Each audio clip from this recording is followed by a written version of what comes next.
Hello everyone, welcome back on my YouTube channel.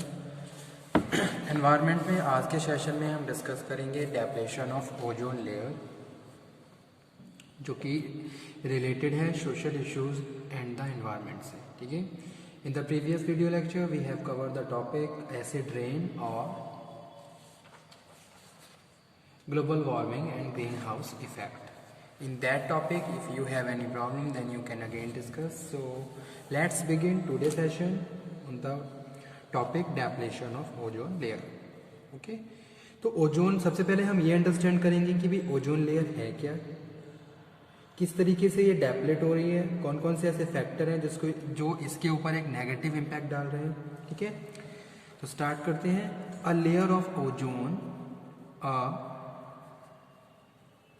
layer of ozone about 20 to 25 kilometer is present in the atmosphere.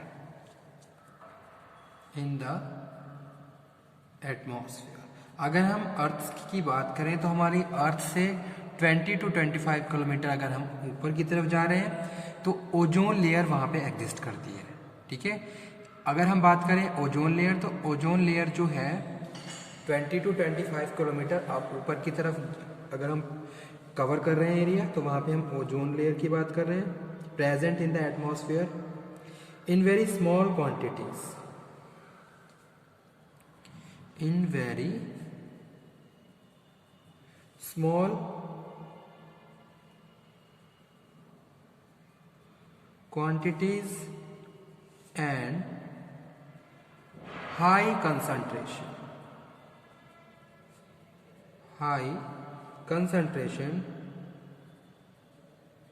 being at high altitudes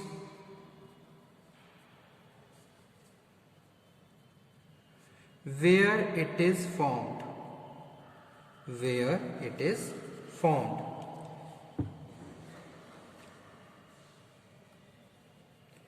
by the reaction of ultraviolet rays on oxygen। ठीक है, जो ozone layer है, जो harmful ultraviolet rays है, इनको filter करती है। It filters out the harmful ultraviolet radiations and prevent them from reaching the surface of the अर्थ, उनको अर्थ पर आने से रोकती है। जैसे कि हम बात करें, अगर हम सन की बात करें, सनलाइट की बात करते हैं, तो सनलाइट में से कुछ ऐसी हार्मफुल रेज भी निकलती हैं जो अगर डायरेक्ट हमारी अर्थ पे आ जाए तो हमारे लिए बहुत ज़्यादा हार्मफुल इफेक्ट क्रिएट कर सकती हैं। ठीक है, हमें बहुत सारे डिसीज हो सकते हैं, हमारे बहुत सारे स्किन प्रॉब्लम हो सकती हैं। ठीक है, यानी कि बहुत सारा एक तरीके से हार्मफुल इफेक्ट ह्यूमन बॉडी पे या फिर जो भी हमारा लिविंग बींग्स है उन पे पड़ सकता है। ओके, लेकिन अगर हम बात कर रहे हैं ओजोन लेयर की, तो ओजोन लेयर इन सब रेडिएशन रेज को ऑब्जर्व करती है और उसके बाद उसका कुछ ही पार्ट क्या है, आउट होता है। ठीक है, यानी कि मोस्टली इसको ऑब्जर्व कर लिया जाता है by the ozone layer. So that's why we are saying it filters out the harmful ultraviolet radiation and prevent them from reaching the surface of the earth. So this ozone layer serve as a shield protecting the life. So this ozone layer serve as a shield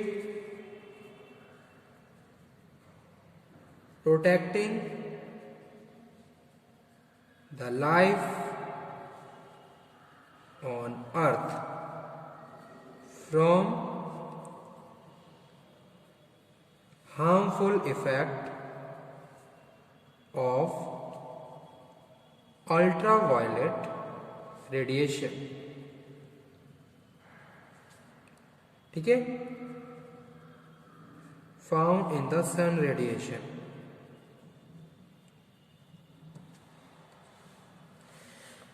तो अगर ozone layer नहीं होती तो सोचो क्या होता, कितनी harmful affected raise हमारे अर्थ पे आती, जिसका इफेक्ट हमारे ऊपर पड़ता। पहली चीज़ तो स्टूडेंट ये होती है कि अगर ग्रीन हाउस इफेक्ट नहीं होता, ओजोन लेयर नहीं होती, तो हमारी अर्थ का जो टेम्परेचर है वो बहुत ज़्यादा बढ़ जाता। ठीक है, और इतना बढ़ जाता कि हमारा सर्वाइव होना बहुत ज़्यादा क्रिटिकल हो जाता अर्थ पे। In the troposphere the temperature decrease with increasing altitude, where the stratosphere the temperature increase with increasing altitude। ठीक है, तो ये सब किसकी वजह से है? ओजोन लेयर की वजह से है, जो टेम्परेचर अप और डाउन होता है। Rise in temperature in the stratosphere result because the ozone layer observe the ultraviolet radiation. तो जो हमारी जो ओजोन लेयर है वो स्ट्रेटोस्फेयर लेयर में एग्जिस्ट करती है, और इसका टेम्परेचर इसलिए बढ़ जाता है क्योंकि इस लेयर पे जो सन रेज है उनको ऑब्जर्व किया जाता है बाय द ओजोन लेयर। ठीक है, सो ozone layer observe the ultraviolet radiations causing temperature inversion.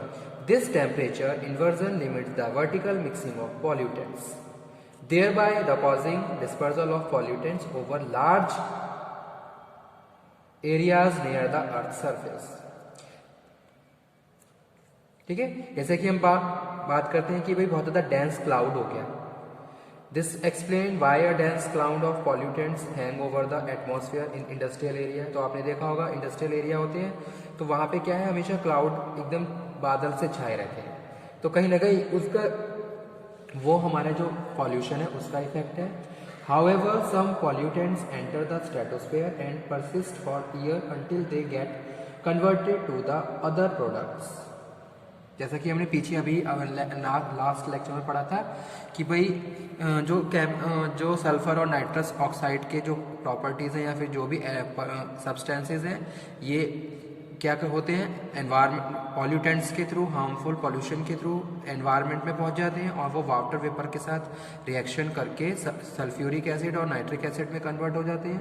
ठीक है, तो इस तरीके से ये सारी चीज़ें क्या है, हमें हमारे लिए हार्मफुल है, और जो ओजोन लेयर को भी क्या कर रही है, डेप्लेट कर रही है, यानी कि उसको इफेक्ट पहुंचा रही है। The ozone layer in the stratosphere is being depleted as ozone react with chlorine, यानी कि अगर क्लोरीन ओजोन के साथ रिएक्ट करती है तो ओजोन लेयर डेप्लेट होनी शुरू हो जाती है। और जो क्लोरीन पहुंच रही है एनवायरनमेंट में वो कैसे पहुंच रही है, पॉल्यूटेंट्स यानी कि पॉल्यूशन के थ्रू। तो वही चीज़ यहाँ पे हम बात कर रहे हैं, the ozone layer in the stratosphere is being depleted as the ozone react with chlorine, water vapors and nitrogen oxide. ठीक है, और ये सब चीजें किसके द्वारा रिलीज होती हैं, released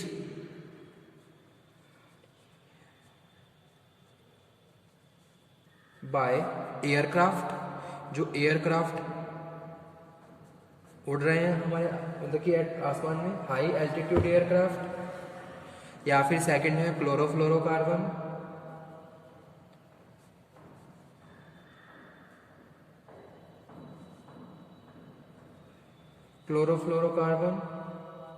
which are widely used by aerosol spray, ठीक है, प्रोपलेंट, रेफ्रिजरेटर्स, एक्सटिंग्विशर, इनसे बहुत निकलता है क्लोरोफ्लोरोकार्बन जो हमारी ओजोन लेयर को डेप्लेट कर रहा है।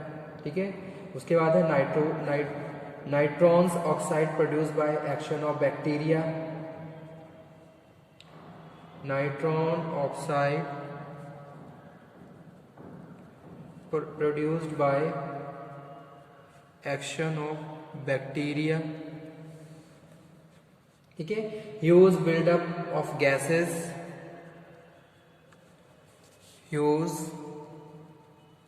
Buildup of gases and chemicals emitted by industrial plant, okay. If the rate of production chlorofluorocarbons CFCs continue at the same rate, then the rate of ozone decomposition would increase. तो जैसे जितना ज़्यादा chlorofluorocarbon बढ़ता जाएगा CFCs, उतना ज़्यादा हमारा ozone layer बहुत जल्दी डेप्लेटेड होती जाएगी, ठीक है. Depletion of the ozone layer would result in increase ultraviolet radiation, ज़्यादा बढ़ जाएगा हमारे अर्थ पे, और जिसकी वजह से हमें बहुत सारे इल इफेक्ट्स होने लगेंगे, जैसे कि क्या है, rise in case of skin cancer, ठीक है. तो क्या कॉजेज हैं, क्या इफेक्ट पड़ेगा डेप्लेशन ऑफ ओजोन लेयर का? स्किन कैंसर की प्रॉब्लम ज़्यादा हो जाएगी क्योंकि उतना ज़्यादा अल्ट्रावायलेट रेडिएशन हमारे अर्थ पे बढ़ जाएगा. आई प्रॉब्लम्स हमें बहुत ज़्यादा हो जाएगी, सच एज कैटरैक्ट, ठीक है. Shorter life of paints and plastic,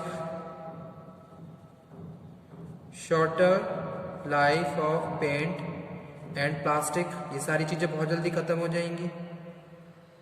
restricted growth of crops, damage chlorophyll content, increase in harmful mutations, यानी कि जो एक बैलेंस है बना हुआ है वो सब क्या हो जाएगा, बिगड़ जाएगा. और डिस्ट्रक्शन ऑफ एक्वेटिक लाइफ, पानी में रहने वाले जीव जंतु, इन पे भी पूरा पूरा इफेक्ट पड़ेगा. Enhance ultraviolet radiation inspire fish productivity, impairs fish productivity, as well as human health is adversely affected and crop yield significantly reduce. जैसे कि कॉटन है, फाइबर है, नायलॉन है, पॉलिस्टर है, इन सब की प्रोडक्टिविटी डिक्रीज हो जाएगी क्योंकि उन्हें एक बैलेंस एटमॉस्फेयर एक नहीं मिल पाएगा, जिसकी वजह से इसका इफेक्ट हमारे एग्रीकल्चर पे भी पूरा पूरा पड़ेगा. तो वो चीज़ यहाँ पे हम डिस्कस कर रहे हैं. So high concentration of ozone is harmful at a lower level of atmosphere, whereas the high level of atmospheric protect us from ultraviolet radiation of the sun. ठीक है, तो यही था हमारा आज का topic, ozone layer depletion. Okay student, thank you very much.